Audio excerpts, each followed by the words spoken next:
Hola, ¿qué tal? Hoy vamos a meternos de lleno con una de las herramientas más expresivas y a veces más temidas del alemán, el Konjunktivzwei. A ver, a menudo se ve como algo súper complejo, pero nada más lejos de la realidad. En el fondo, es la llave que nos abre todo un mundo de posibilidades para expresar ideas que van mucho más allá de simplemente constatar hechos. ¿Empezamos? Vamos a ello. A ver, parémonos a pensar un segundo. Nuestra forma de hablar está llena de matices, ¿verdad? No solo contamos lo que es, sino que constantemente hablamos de lo que podría ser, de lo que nos encantaría que pasara o de lo que haríamos si las cosas fueran distintas. Entonces, la pregunta es, ¿cómo se maneja todo ese universo de posibilidades en un idioma tan preciso como el alemán? Pues la respuesta es precisamente esta, con el conyuntivo dos. Y que nadie se asuste, ¿eh? No hay que pensar en él como una simple regla gramatical de esas que dan dolor de cabeza. Es más bien el modo verbal que está diseñado específicamente para darles forma a todas esas ideas hipotéticas, a esos sueños. Es, en esencia, la herramienta del alemán para explorar el mundo del y si. Y con esto entramos de lleno en lo que podríamos llamar el mundo del Yesi.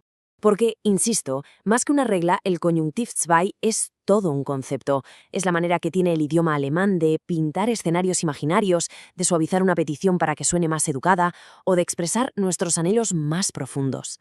Para que quede todo súper claro, podemos agrupar sus funciones en tres usos principales. Primero, para expresar deseos, el típico ojalá tuviera. Segundo, para plantear situaciones irreales, el clásico si yo fuera rico. Y tercero, un uso muy práctico en el día a día, la cortesía, para pedir las cosas de una forma mucho más amable. Venga, vamos con el primer uso y un ejemplo que se ve enseguida, los deseos.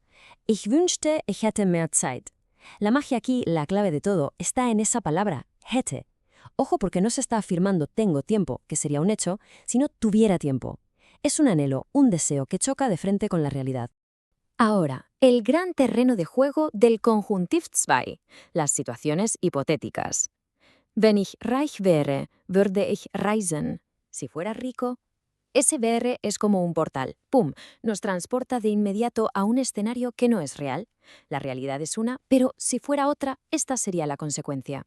Y por último, la cortesía, que es súper útil, de verdad. En lugar de soltar un imperativo directo o un ayúdeme, que puede sonar un poco brusco, se usa könnten Sie mir helfen. Ese könnten lo cambia todo. Suaviza la petición, la hace menos directa y, claro, mucho más educada. Es nuestro ¿podría ayudarme? De toda la vida. Vale, perfecto. Ya sabemos para qué sirve. Ahora viene la pregunta del millón, claro. ¿Y cómo se construye? Pues la buena noticia es que para simplificar, digamos que existen dos caminos principales, como dos llaves que nos van a abrir la puerta a su formación. La idea es la siguiente. Por un lado, tenemos una llave especialista, que es la forma clásica. Esta se reserva para un grupo muy pequeño, pero súper importante de verbos. Y por otro lado, tenemos la llave maestra, que es la forma universal, y que nos va a funcionar con casi todos los demás verbos. Vamos a analizar primero la especialista. Empezamos entonces con esa llave especialista, la forma clásica. Esta es la que vamos a encontrar en los verbos más fundamentales del idioma. Los que salen está en la sopa, como los verbos modales o los auxiliares. Y aquí tenemos a los protagonistas de esta forma. Sein, ser o estar, se convierte en wäre. Haben, el verbo tener, pasa a ser hätte. Y los modales, como können y müssen, se transforman en könnte y müsste.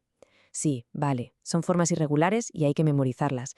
Pero la buena noticia es que son tan frecuentes que se interiorizan con la práctica casi sin darse uno cuenta. Y con un ejemplo se ve perfectamente. Ich hätte ein Auto.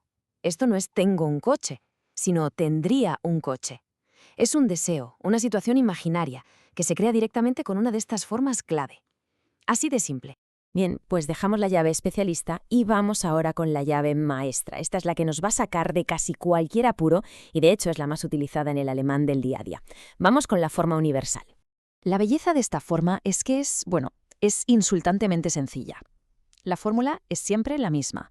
Se conjuga el verbo würde y se le añade el infinitivo del verbo principal al final de la frase. Y ya está, es una estructura súper predecible y muy eficaz. Por ejemplo, si quisiéramos decir yo iría, pues simplemente tomamos el infinitivo gehen y le aplicamos la fórmula ich würde gehen. Esta construcción es nuestra red de seguridad para la gran mayoría de verbos. Y ahora llegamos a un punto clave. Ya tenemos las dos llaves en la mano. ¿Y cómo funcionan juntas? Pues el escenario más común y útil donde las vamos a ver combinadas es en las oraciones condicionales. Esas estructuras típicas de si pasara esto, entonces pasaría aquello. La estructura suele seguir un patrón muy claro. La primera parte, la condición, la que empieza con wenn, o sea, con sí, normalmente utiliza la forma clásica, wenn ich hätte, wenn ich wäre. Y la segunda parte, el resultado, casi siempre usa la forma universal, würde ich, y al final el infinitivo.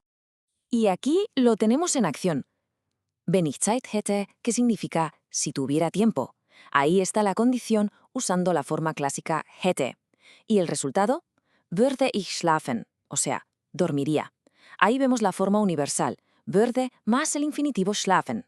Una estructura súper elegante que combina nuestras dos llaves a la perfección. Bueno, y para ir terminando, vamos a hacer un resumen que conecte directamente estos conceptos alemanes con sus equivalentes en español. Porque ver estas correspondencias de verdad que ayuda muchísimo a asentar las ideas y a crear esos puentes mentales entre los dos idiomas.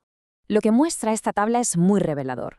Mientras que en español tenemos modos verbales distintos, como el subjuntivo fuera y el condicional sería, en alemán una sola palabra, wäre, puede cubrir ambos significados. Lo mismo pasa con hätte, que nos vale para tuviera y para tendría, y la forma universal, würde gehen, es un calco de nuestro condicional iría. Ver esto demuestra que no es un concepto ajeno, sino una forma distinta de organizar ideas que ya manejamos perfectamente. Así que el punto crucial, la idea con la que debemos quedarnos es esta. Hay que dejar de ver el conjuntiv zwei como un muro gramatical infranqueable. En realidad es como un pincel, una herramienta increíblemente poderosa que nos permite pintar nuestros pensamientos con mucha más riqueza, con más matices y con más creatividad. Y para terminar, una reflexión. Ahora que se conocen las llaves para construir estos mundos hipotéticos, si una persona pudiera viajar a cualquier lugar del mundo ahora mismo, ¿a dónde iría? Curiosamente, la frase en alemán para expresar esto, wenn man reisen könnte, würde man nach gehen, utiliza exactamente la estructura que acabamos de explorar. Es la prueba de que este conocimiento ya se puede poner en práctica.